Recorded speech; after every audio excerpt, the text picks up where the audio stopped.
नमस्कार साथियों, स्वागत है आपका हमारे YouTube चैनल राजनीति होता में। इस वीडियो में हम लोग डिस्कस करेंगे कि पार्लियामेंट क्या होता है, पार्लियामेंट के अंग कितने हैं। तो चलिए इस वीडियो की शुरुआत करते हैं इस नए टॉपिक के साथ। टॉपिक हमारा है पार्लियामेंट, संसद। इसको हम लोग हिंदी में संसद कहते हैं। तो पार्लियामेंट क्या है? Parliament is a law making body. यह कानून बनाने वाला संस्था है जो भारत देश के लिए, भारत की जनता के लिए एक सही कानून का निर्माण करता है। इसके पास क्षमता है कि यह किसी कॉन्स्टिट्यूशन में कुछ चीज गलत लिखा गया है उसको अमेंडमेंट भी कर सकता है, जिसको हम लोग हिंदी में संशोधन कहते हैं। इसको संशोधन भी कर सकता है, कोई कानून है उसमें सुधार भी ला सकता है, कुछ ऐड कर सकता है।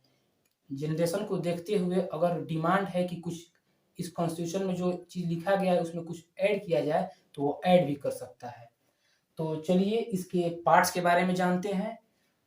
इसका पहला पार्ट है लोकसभा, दूसरा है राज्यसभा और तीसरा प्रेसिडेंट, जिसको हम लोग राष्ट्रपति कहते हैं।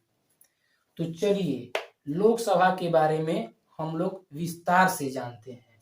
लोकसभा, इसको हम लोग लोअर हाउस भी कहते हैं। लोअर हाउस को हम लोग हिंदी में निम्न सदन कहते हैं। Total seats of Lok Sabha are 545। जो लोकसभा में वर्तमान में सीट है वह 545 है। तो आपसे एक प्रश्न है, प्रश्न यह है कि 545 में कितने इलेक्टेड होते हैं और कितने नॉमिनेटेड होते हैं। इसका जवाब आप 10 सेकंड के अंदर दीजिए। तो चलिए इसका जवाब आपको हम बताते हैं। देखिए 545, इसमें 543 इज इलेक्टेड। किसके द्वारा इलेक्टेड? पीपुल के द्वारा। 2 इज नॉमिनेटेड, मतलब कि 545 इलेक्ट होते हैं जनता के द्वारा। पूरे भारत देश को 545 निर्वाचन क्षेत्र में बांटा गया है। इसका मतलब यह हुआ संसदीय क्षेत्र में बांटा गया है। फॉर एग्जाम्पल लखनऊ हुआ, आदित्यनाथ योगी जो गोरखपुर से खड़ा होते हैं वो संसदीय क्षेत्र है। और 2 इज नॉमिनेटेड। नॉमिनेटेड का मतलब होता है नामित। आपको एक वीडियो में हम जिक्र किए थे कि जो 2 is nominated by the president, जो विदेशी मूल के लोग हैं जो भारत में रहते हैं और भारत की नागरिकता प्राप्त कर चुके हैं, उस व्यक्ति को प्रेसिडेंट के पास पावर है कि वह उसको चुन सकता है। उसको एंग्लो इंडियन कहते हैं। नॉमिनेटेड कर सकता है अपने विवेक के अनुसार। तीसरा हमारा है हाउस ऑफ पीपुल। इसके बारे में हम लोग विस्तार से जानते हैं। हाउस ऑफ पीपुल, इसका मतलब हुआ कि जनता का सदन। इससे आपको समझ में आ रहा होगा कि जनता का सदन, इसका मतलब यह हुआ कि इसमें जो जीत कर जाएंगे वह जनता के प्रतिनिधि होंगे। तो एक और सवाल उठता है, जो लोकसभा का इलेक्शन होता है वो डायरेक्ट इलेक्शन के माध्यम से होता है। उसमें जनता अपने प्रतिनिधि को चुनती है, इसीलिए इसको हाउस ऑफ पीपुल कहते हैं, क्योंकि जनता उसको चुनती है। बात आपको समझ में आ रहा होगा। इसीलिए डायरेक्ट इलेक्शन, लोकसभा में डायरेक्ट इलेक्शन होता है क्योंकि जनता भाग लेती है और अपने प्रतिनिधि को चुनती है। इसीलिए इसको हम हाउस ऑफ पीपुल कहते हैं। समझ में आ गया? अंतिम पॉइंट है, maximum number of members in the Lok Sabha can be 552। इसका मतलब आपको समझना होगा क्या कह रहा है सेंटेंस। इसका मतलब यह हुआ कि लोकसभा में कैन भी हो सकते हैं 552 मेंबर्स। अगर भारत में कभी जरूरत पड़ा कि संसदीय क्षेत्र को बढ़ाया जाए, कुछ पॉपुलेशन बढ़ रहा है तो और संसदीय क्षेत्र का डिमांड हो रहा है तो बढ़ाया जाएगा, तो मैक्सिमम 552 तक जा सकता है।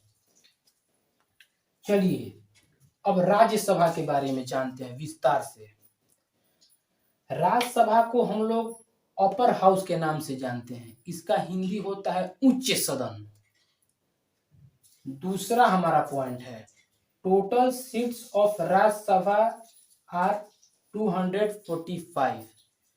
राज्यसभा का जो सीट है वो 245 है। इसमें आपसे एक प्रश्न है, जो 245 है इसमें इलेक्टेड कितने होते हैं? इलेक्टेड इसमें जनता द्वारा नहीं होते हैं, क्योंकि इसका इलेक्शन इनडायरेक्ट होता है।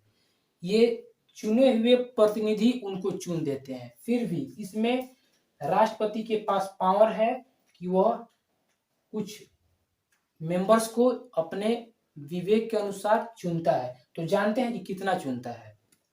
तो देखिए 245 में 12 जो होते हैं नॉमिनेटेड होते हैं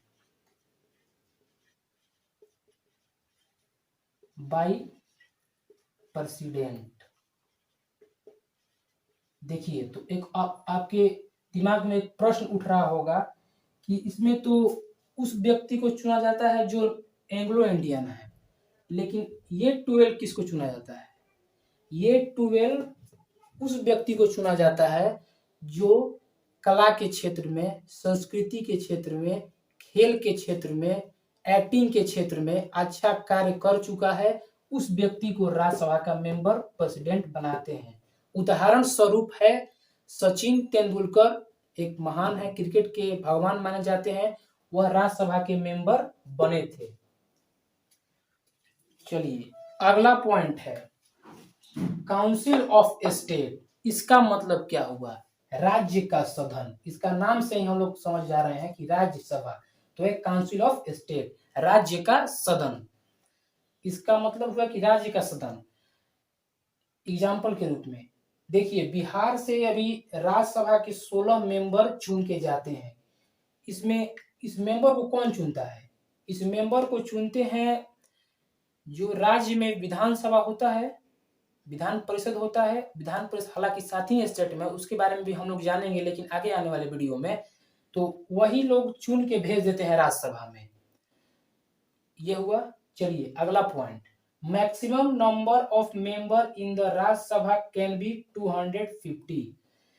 राज्यसभा में मैक्सिमम मेंबर 250 हो सकते हैं। आने वाले समय में अगर विस्तार हुआ, पॉपुलेशन इंक्रीज हुआ, राज्यसभा सीट का निर्माण हुआ, तो उस स्थिति में 250 हो सकते हैं। तो चलिए अगला हमारा पॉइंट है राष्ट्रपति, प्रेसिडेंट। एक बार जानते हैं प्रेसिडेंट जो है nominal head of our country.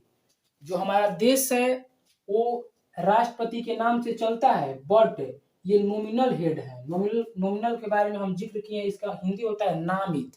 उनको एक नाम दे दिया गया है कि वो हेड है, but real head of our country is prime minister.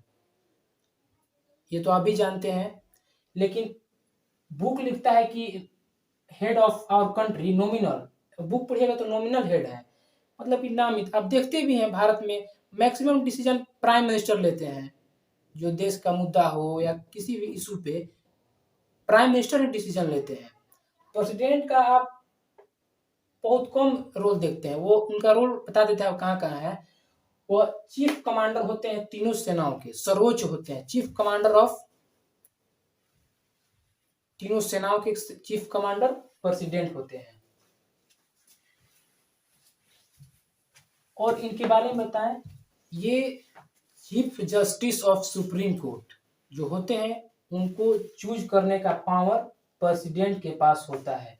एक और पावर होता है जो चूज करेंगे सुप्रीम कोर्ट के चीफ जस्टिस को, वो अपने विवेक से नहीं चुनेंगे। यही तो इसमें है, ये अपने विवेक से नहीं चुन सकते हैं। प्राइम मिनिस्टर इनको लिस्ट भेजेंगे कि इनको चुन देना है, तभी ही चुन सकते हैं। और इसी चुनबे नहीं करेंगे, पावरे नहीं है।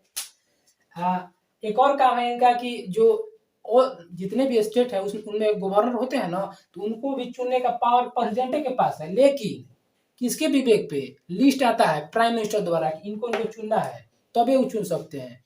इनके पास अपना मन नहीं है कि जिसका मन जिसको चुन दिए, ऐसा नहीं कर सकते हैं ये।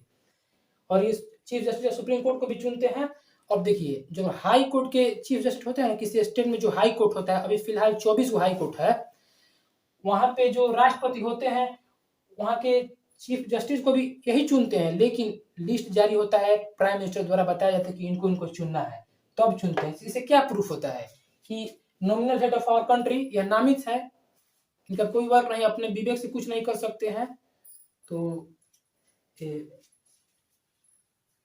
इसी वीडियो के इसी पॉइंट के साथ हम अपने लेक्चर का अंत करते हैं। धन्यवाद।